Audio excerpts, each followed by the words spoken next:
Salut les amis. On croit généralement que les États-Unis et la Russie sont séparés par quelques milliers de kilomètres. En fait, ils sont beaucoup plus proches l'un de l'autre qu'on pourrait le croire. Au milieu du détroit de Bering se trouvent les îles Diomède. L'île Ratmanov est russe, sa sœur Krusenstern appartient aux Américains. La distance qui les sépare n'est que d'environ 4 km. Dans la vidéo d'aujourd'hui, vous apprendrez pourquoi il faut une journée entière pour les traverser, ce qu'est le rideau de glace et comment les habitants vivent dans un climat changeant. Les Esquimaux ont commencé à s'installer sur l'île Diomède il y a plus de 3000 ans. L'honneur de découvrir ces lieux pour les gens de l'Ancien Monde revient au célèbre voyageur russe Simon Dejnev. En 1648, il découvre le détroit entre l'Asie et l'Amérique, qui portera plus tard le nom de Bering. Dejnev va également faire un rapport sur 2 îles situées à cet endroit. L'un d'eux a été découvert par l'expédition de Vitus Bering en 1728. Et les deux ont été reportés sur des cartes plus tard, en 1732.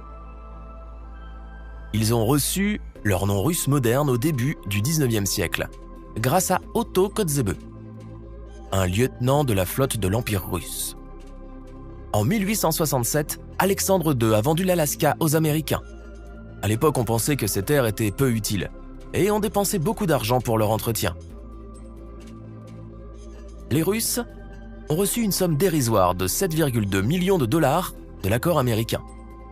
À titre de comparaison, un seul bâtiment de 3 étages construit dans le centre-ville de New York en 1872, connu sous le nom de Twitcourt House, a coûté au trésor de l'État de New York près de 2 fois plus que le gouvernement américain pour l'ensemble de l'Alaska, dont la superficie est légèrement inférieure à celle de la Libye, qui est le 16e plus grand pays par sa superficie.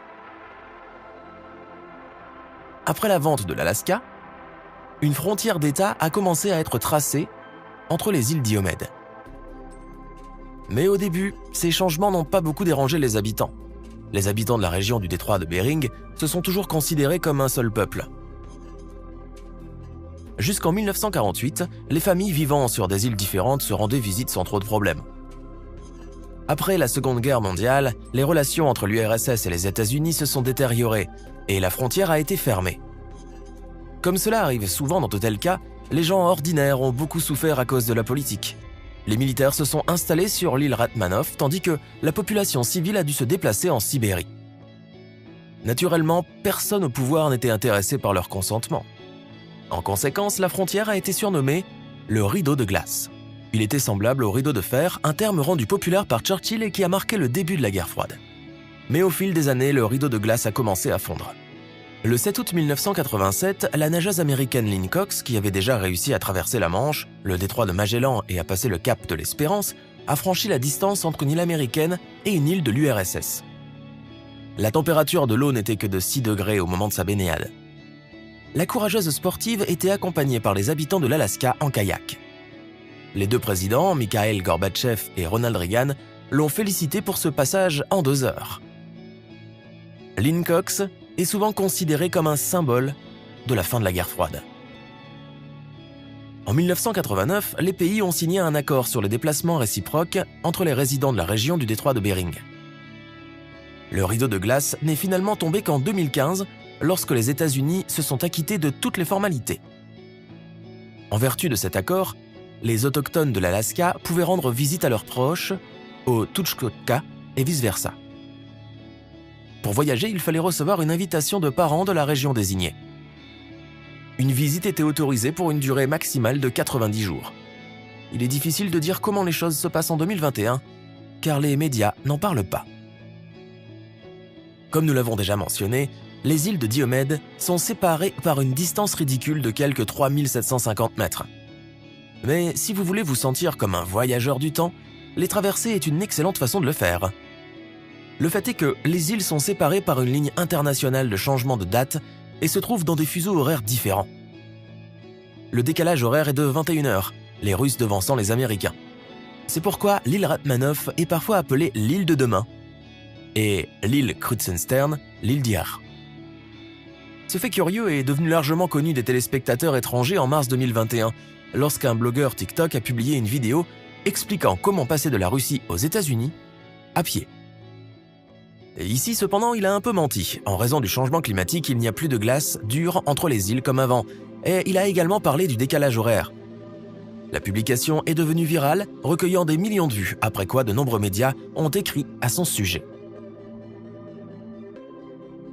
Une caractéristique inhabituelle des îles laisse place à l'imagination. Par exemple, vous pouvez fêter votre anniversaire 2 fois par an, ou célébrer d'abord le Nouvel An sur l'île de Ratmanoff, puis remonter le temps et le fêter à nouveau sur l'île de Krusenstern. Le seul dommage est qu'il n'est pas si facile de passer de l'un à l'autre. Il n'y a plus de population permanente sur l'île Ratmanoff, seulement des militaires. Le premier détachement de garde-frontières est arrivé ici en 1941. Une maison en bois de 6 pièces, un entrepôt et une salle de bain ont été acheminés par bateau à vapeur depuis Vladivostok, avec de la nourriture, des vêtements et des armes. La vie dans ces régions est dure. L'hiver dure 9 mois et il faut supporter non seulement des températures très basses, mais aussi les vents les plus forts. Plus de 300 jours par an, un épais brouillard enveloppe l'île, rendant les hélicoptères rares. Ils ne viennent qu'une fois tous les 2 à 4 mois pour distribuer de la nourriture et du courrier. Seuls les militaires sous contrat servent dans l'unité et ils disposent des équipements de base, télévision, téléphone, etc. Sur l'île de Krusenstern, ou comme l'appellent les Américains Little Diomede Island, il n'y a pas d'armée, seulement une seule colonie, également appelée Diomede. Lorsqu'on voit la colonie d'en haut, on a l'impression que c'est l'un des endroits les plus isolés de la planète. Elle abrite une communauté esquimaude de taille modeste d'un peu plus de 100 personnes. Aujourd'hui, l'île compte une trentaine de bâtiments, dont des habitations construites pour la plupart dans les années 1970 et 1980. Mais malgré l'apparence modeste de l'établissement, il y a une buanderie, un cabinet médical au dernier étage du même bâtiment. Il y a aussi une école avec une classe de salle donnant sur l'île russe, une bibliothèque, un héliport et une antenne parabolique pour la télévision, le téléphone, le fax et l'accès à Internet. Le stock des magasins de l'île se limite à une petite quantité de nourriture, de boissons, de vêtements, d'armes à feu, de munitions et de carburant. Tout ce qui ne peut pas être acheté au magasin local doit être commandé par la poste et qui n'arrive pas très souvent pendant l'hiver. Comme dans de nombreuses autres colonies autochtones de l'Alaska, l'importation et la vente d'alcool sont interdites. L'électricité est fournie par des générateurs diesel et l'eau utilisée en hiver est prélevée dans une source de montagne, puis traitée et stockée dans un immense réservoir. En raison du périélysol, la pose d'un pipeline sous terre est difficile, de sorte que les résidents doivent transporter l'eau manuellement. Les travaux sur l'île se limitent essentiellement à l'établissement. Il y a un bureau de poste, une école et une clinique médicale. Malgré le prix élevé des denrées alimentaires, les Esquimaux déjà habitués à acheter de la nourriture ne sont pas aussi dépendants de la chasse et de la cueillette. Mais certains ramassent tout de même des œufs de guillemot, un oiseau de mer, une espèce commune dans l'hémisphère nord. Ils chassent le morse et fabriquent des souvenirs qui sont populaires en Alaska continental.